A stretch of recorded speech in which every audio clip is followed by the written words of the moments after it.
الكنز التاني بعد الجنة لكل واحد بيحاول يثبت حاله رغم تغير الأحوال هو إن الصبر بيكون النور اللي بتشوف بيه عناية ربنا بيك وانت في تقلبات أحوالك في الحياة. قال صلى الله عليه وسلم: الصلاة نور والصدقة برهان والصبر ضياء. فالعلماء قالوا مجموعة الأفكار اللي الواحد بيقعد يصبر نفسه بيها وإحساسه إن السلام عليكم ورحمة الله وبركاته. أهلا بكم عام جديد، معاكم سالي من قناة سالي هو. النهاردة إن شاء الله كده فيديو تحفيزي ومشجع جدا. هنعمل كده تنظيف للمطبخ بعد الفطار. طبعا الوقت ده بيبقى كلنا في كسلانين، وكمان لما يبقى المطبخ متكركب بالشكل ده بيبقى يعني بيسد نفسنا على التنظيف وبنبقى مش عايزين ندخله. هقولك كده كام خطوة بسيطة تخليكي تقومي تنضفيه بسهولة كده ويبقى خفيف على قلبك وما يبقاش تقيل خالص. بس قبل ما نبدأ، لو أول مرة تشوفيني انزلي اعملي لايك للفيديو واشتراك للقناة وتفعيل زر الجرس عشان يوصلك الفيديوهات الجديدة أول بأول.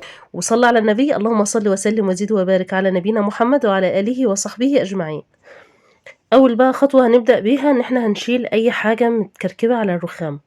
الحاجات اللي كنت باعمل بيها الأكل، حاجة باقية، حاجة كنت مثلًا ده مثلًا سُكّر كنت أنا شارياه علشان أعمل بيه البسكوت، وخدته كده من إيد بنتي ورُحت حاطاه على الرخام. أي حاجة بقى مكان ما كنتِ شغّالة في عمل الفطار وكده بتشيليها. ده التمر اللي أنا كنت مفتّحاه كلّه كده ومكسّراه وحاطاه في العلبة دي علشان يسهّل عليّا برضه لمّا آجي أبِلّه ساعة الفطار. خلاص؟ يبقى أول خطوة هنعملها هنشيل كل حاجة موجودة على الرخامة، وهنفضّي كده ونلم كل الكراكيب، أي مواعين مش نضيفة، كوبايات، معالق، كل حاجة، والمواعين الوسخة هنحطها في الحوض. هنجمّع كده كل الحاجات دي في الحوض بس مش هنغسلهم دلوقتي.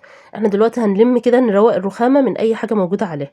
وكمان تاني حاجة هنعملها هنشيل لو حاجة أنتِ كنتِ غاسلاها مثلًا ساعة ما كنتِ بتعملي الأكل بالنهار أو من بالليل في غسيل المواعين بتاعة بالليل. طبعًا الحاجات اللي هي نشفت اللي هي في المطبقية دي هنشيلها برضه ونرجّعها مكانها. يبقى إحنا كده فضّينا الرخامة خالص، وكمان فضّينا المطبقية اللي إحنا هنغسل المواعين ونحطها فيها. الخطوة ديّة مهمة إن أنتِ بتحسّي كده إن الدنيا فايقة حواليكِ ورايقة، فبيسهّل عليكِ إن أنتِ تُقفي في المطبخ كده من غير ما تحسّي بضغط، أو تحسّي إن الدنيا متكركبة حواليكِ. تالت خطوة بقى هنعملها النهارده، هنجيب كده أي بواقي عندِك موجودة مكان الفطار، وهنبدأ كده نعبّيها ونحطها في التلاجة. ده كده كان شربات متبقي من الكنافة، كنت عاملة كنافة، وده كان الشربات المتبقي منها، فحطيته كده في برطمان وهاحتفظ بيه في التلاجة لو عملت أي حاجة تانية أبقى أطلّعه. وبرضه الرز مثلًا متبقي منِّك شوية طبيخ، متبقي منِّك أي حاجة، تعبّيها كده في علبة وتدخّليها التلاجة. طبعًا العلب ديّة بتدخل الميكروويف، فبتبقى بتسهّل عليّا إن أنا باطلّعها كده وأسخّن الرز أو أي حاجة موجودة جواها بحالها كده في الميكروويف. خلاص. أنا دخّلته في التلاجة وخدت كده بقى الحِلَل اللي أنا فضّيتها وهابدأ كده أجمّعها مع المواعين اللي أنا هاغسلها. ده كده الشكل ده زي ما قُلت لكم كده جمّعت الأطباق لوحدها والحِلَل لوحدها والكوبايات لوحدها. وطبعًا بتغسلي الكوبايات بإسبونشة والمواعين بإسبونشة تانية خالص. يعني أنا مخصصة كده سفنجة كده للمواعين، للكوبايات قصدي والأطباق، وسفنجة للحاجات اللي هي المواعين، وطبعًا حاطة معاها السلك بتاع سلك المواعين اللي هو الstainless علشان ما يصدّيش. السلك التاني ده ما استعملوش خالص في غسيل المواعين، لإن هو بيصدّي بيبقى بينزّل حتت كده صغيّرة وحاجات مش حلوة يعني. تمام.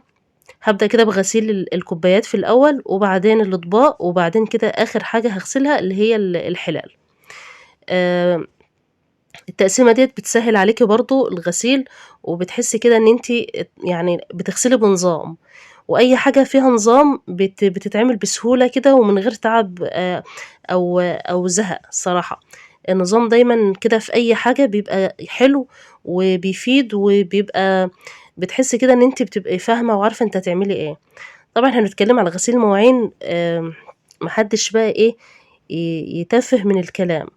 النظام مطلوب في أي حاجة بنعملها في حياتنا، حتى لو أقل حاجة. آآ غسلت بقى كده الكوبايات زي ما قُلت لكم والأطباق والحِلَل باسيبها للآخر خالص عشان بقى إيه، أدعكهم كده كويس وأتمكن منهم حلو، ويكون الحوض كمان فِضَى معايا، فأقدر إن أنا أغسل المواعين اللي هي الكبيرة، الحِلَل والحاجات الكبيرة دي براحتي. خلاص. طبعًا غسلت المواعين، وخلّيكِ كده وأنتِ بتغسلي المواعين اذكري الله. وما تنسوش بقية الصالحات، خير عند ربك ثوابًا وخير أملًا، هافضل أذكّركم بيهم في كل فيديو، مش هازهق خالص ولا هامِل. سبحان الله والحمد لله ولا إله إلا الله والله أكبر.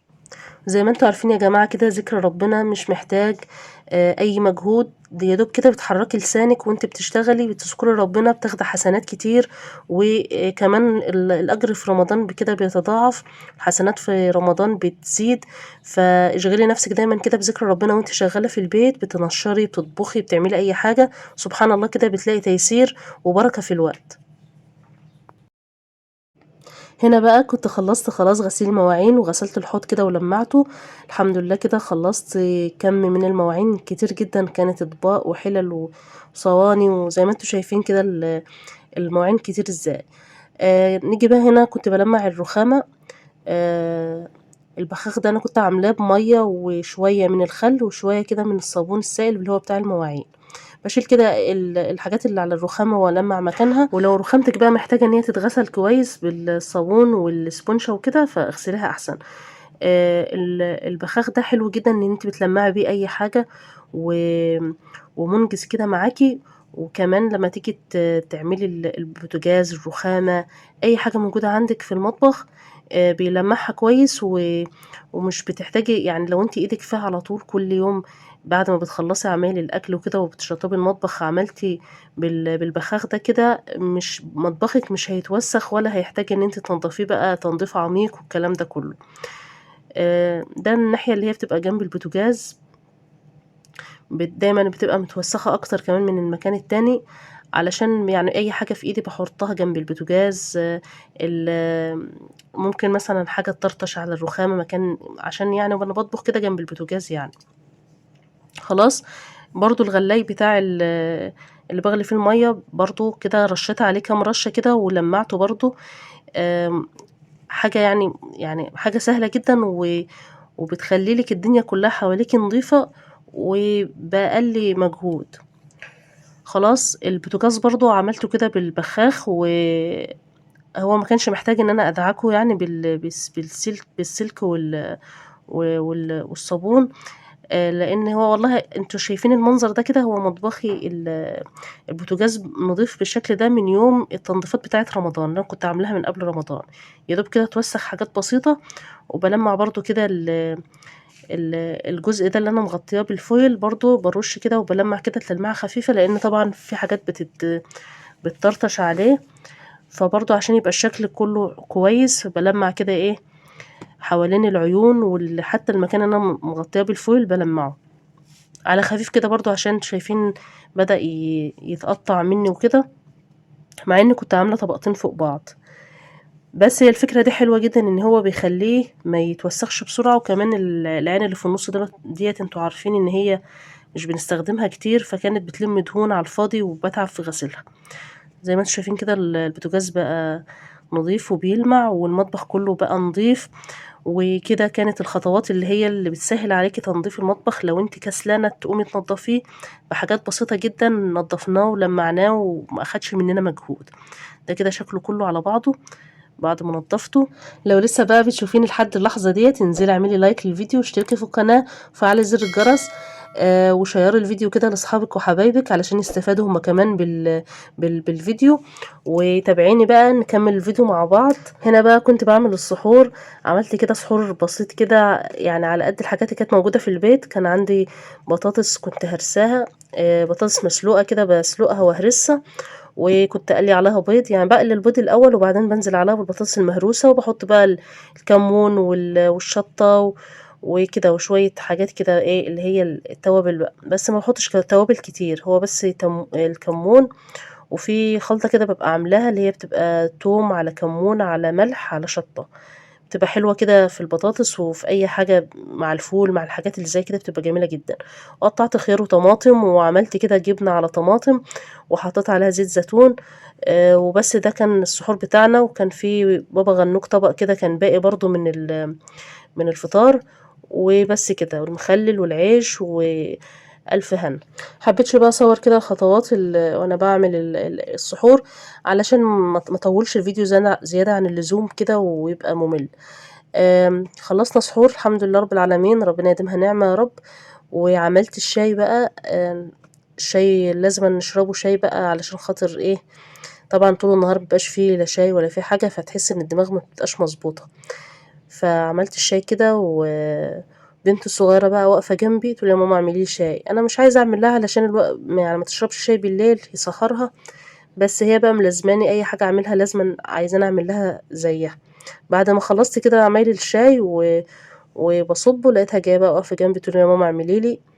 فما رضيتش ازعلها بقى وعملت لها كوبايه صغيره.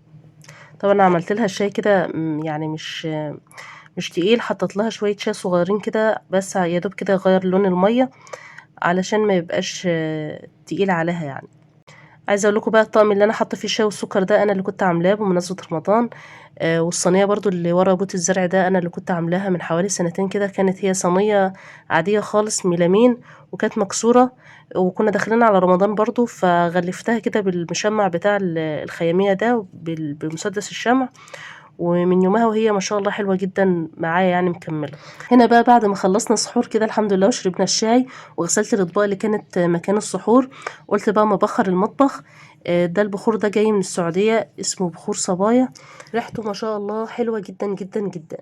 بخّرت بيه المطبخ كده وكل أمّا أدخل المطبخ بعدها ألاقي الريحة لسه موجودة سبحان الله.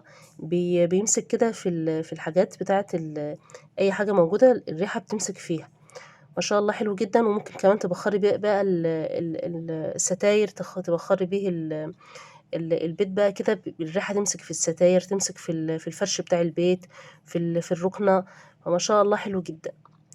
آآ طبعًا البخور اللي هو بيبقى عند العطار ده يعني إيه، مش قد كده خالص، يعني موجود عندي بابخّر بيه، مش زي الريحة دي خالص. فما شاء الله كده بخرت بيه وكانت ريحته حلوة جدًا، ادّالي شعور كده حلو في المطبخ. كل ما أدخل المطبخ أشم الريحة، يعني حاجة كده ما شاء الله جميلة جدًا. وبس كده، أتمنى فيديو النهارده يكون عجبكم، ما تنسوش اللايك والشير والسبسكرايب. حبكم في الله، استودعكم الله، السلام عليكم ورحمة الله وبركاته.